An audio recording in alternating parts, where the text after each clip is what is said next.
Bonsoir à tous, c'est Raven, bienvenue une nouvelle fois pour ce nouveau talk show confinement en ce samedi 7 novembre. On se retrouve du coup aujourd'hui pour un nouveau débat comme d'habitude en compagnie de Monsieur Vipé.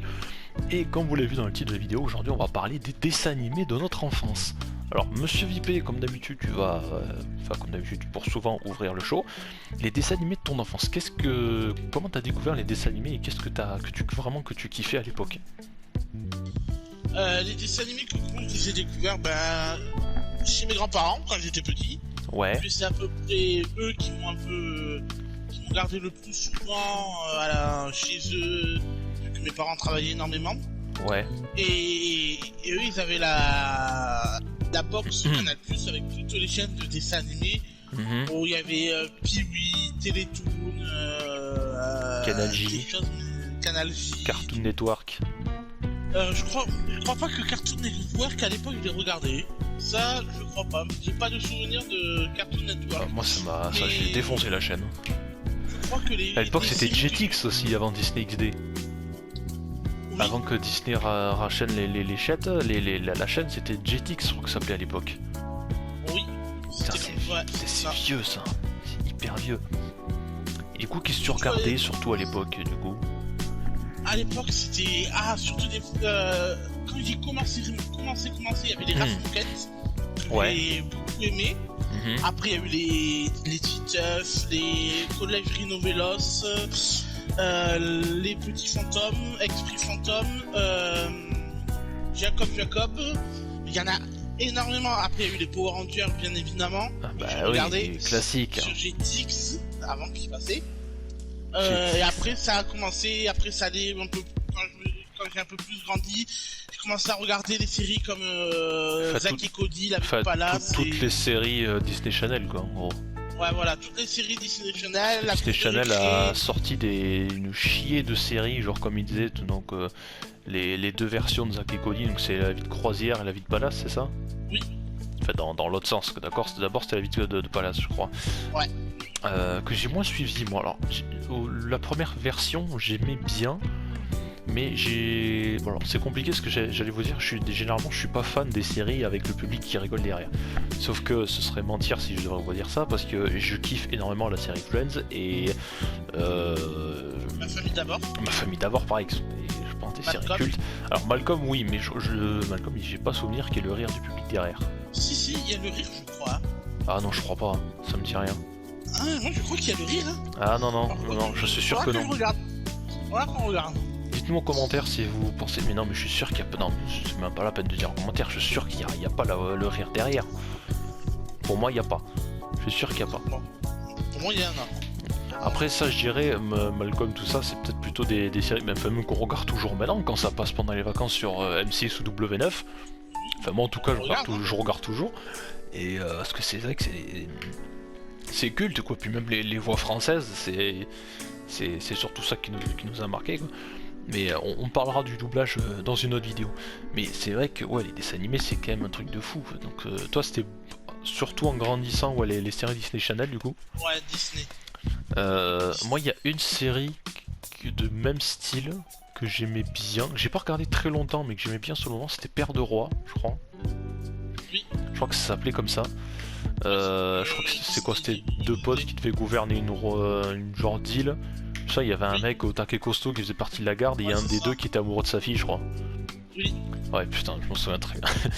Et ouais, donc bon voilà. Et puis après, c'était bon, évidemment, le Power Rangers aussi, Pokémon, Digimon, tout ça. Oui. La base Beyblade, il faisait partie de mes classiques. J'aimais beaucoup la série animée Batman aussi, qui pour moi je pense faisait partie de mes classiques préférés. Et puis, comment passer à côté, évidemment, Dragon Ball, Spider-Man aussi, beaucoup. La petite première, c'est laquelle la version 94 je crois. Voilà, merci. Il me semble que c'est celle-là. À vérifier, mais je crois que c'est la version 94. Et oui, et puis surtout comme je dis, Dragon Ball qui m'a fait pour moi, je pense, un énorme truc. Là, je regarde toujours les derniers films, les anciennes versions, j'ai plein de DVD, j'ai même des mangas là-dessus, mais ça on en parlera de pareil de coin lecture dans une autre vidéo. Et je crois que pour moi les deux trucs qui m'ont marqué le plus vraiment c'était Dragon Ball et Yu-Gi-Oh! des trucs qui m'ont marqué dans l'enfance, c'est surtout ça, les histoires, les jeux, surtout Yu-Gi-Oh! Je m'en souviens, j'y jouais à l'époque avec des potes, j'avais des decks de fou, et puis ça m'arrivait d'y jouer même pendant que je regardais. Même encore récemment, ça m'est arrivé de regarder je crois que c'est les 2-3 premières saisons qu'il y a sur Netflix. J'ai même toute la saison 5 qui est ma saison préférée en DVD, donc c'est pour vous dire à quel point c'est vraiment des trucs qui m'ont marqué de fou. Puis en fait c'était surtout des séries, je sais pas si peut-être toi ça te l'a fait peut-être pour Pokémon et tout ça, enfin, c'est obligé de ça te l'a fait vu les cartes que t'as collectionnées, mais il y avait beaucoup de séries genre qu'on regardait, qu'on se disait ouais on a envie de faire la même chose. Voilà, Pokémon c'était certes on a peut-être envie un jour d'avoir un Pikachu avec nous, mais il y a eu les jeux qu'on a achetés sur DS, comme on en avait parlé dans l'émission d'hier, les jeux sur Nintendo DS, et puis surtout voilà, les cartes qu'on allait acheter dans les bureaux de tabac et qu'on espérait à chaque fois croiser les doigts pour choper une carte méga rare quoi. Oui, c'était quand même un truc de fou. Tout comme moi à l'époque quand j'allais acheter les cartes de catch dans les bureaux de tabac et que j'espérais avoir une carte champion, qui était à l'époque les cartes les plus grosses où tu pouvais choper un Batista, un John Cena, un Randy Orton champion, l'Undertaker, c'était les cartes de fou quoi. Les cartes de catch c'était comme les cartes Yu-Gi-Oh! Que j'en ai acheté mais des stocks et des stocks. Alors moi c'est Pokémon, hein. Je vais mettre des centaines d'euros dans les cartes. J'adorais ça. Hein. Bah, franchement quand je vois le succès qu'ont des vidéos unboxing ou d'ouverture de paquets de cartes, que ce soit n'importe quoi, c'est quand même des trucs de fou quoi. Pour ceux qui le savent peut-être pas et qui sont fans de catch, j'ai fait une vidéo achat du moment où j'ouvre des boosters de cartes de catch. Mais c'est vrai que ça a un succès de fou, je vois certains, c'était comment il s'appelle, David Lafarge qui faisait ça. Oui. Voilà, quand je vois les nombres de vues que ça faisait, c'est vrai que les gens même encore maintenant ils kiffent voir ce genre de vidéo, à se dire ouais, qu'est-ce qui va sortir, qu'est-ce qu'il va avoir, et c'est des trucs d'enfance qu'on regarde toujours maintenant. Puis surtout comme je le dis aussi tout à l'heure, Inazuma Eleven, pareil que j'ai vraiment énormément aimé, que je regardais toujours avant de partir au collège quoi. J'ai toujours rêvé, surtout c'était à l'époque où je faisais du foot et j'étais gardien, donc je me prenais en plus des fois pour Mark Evans. J'avais toujours envie un jour de sortir une main céleste par exemple. Enfin bref, ça c'est des trucs... on était un peu cons quand on était gosse, je crois que c'était un truc comme ça.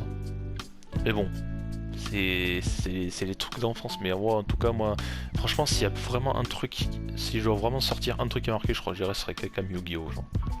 J'ai vraiment... Yu-Gi-Oh! Inazuma et Dragon Ball, c'est vraiment des trucs de fou genre. Toi, tu devrais faire un top 3 des dessins animés qui t'ont marqué. Des dessins animés qui m'ont marqué. Ah ouais, de petits jusqu'à peut-être même maintenant aussi, je sais pas. Oui, maintenant. Parce que même moi, je regarde toujours, ça m'arrive. Des séries, déjà. Séries, dessins animés, je parle. Oui, Cubix, c'était un truc sur un robot.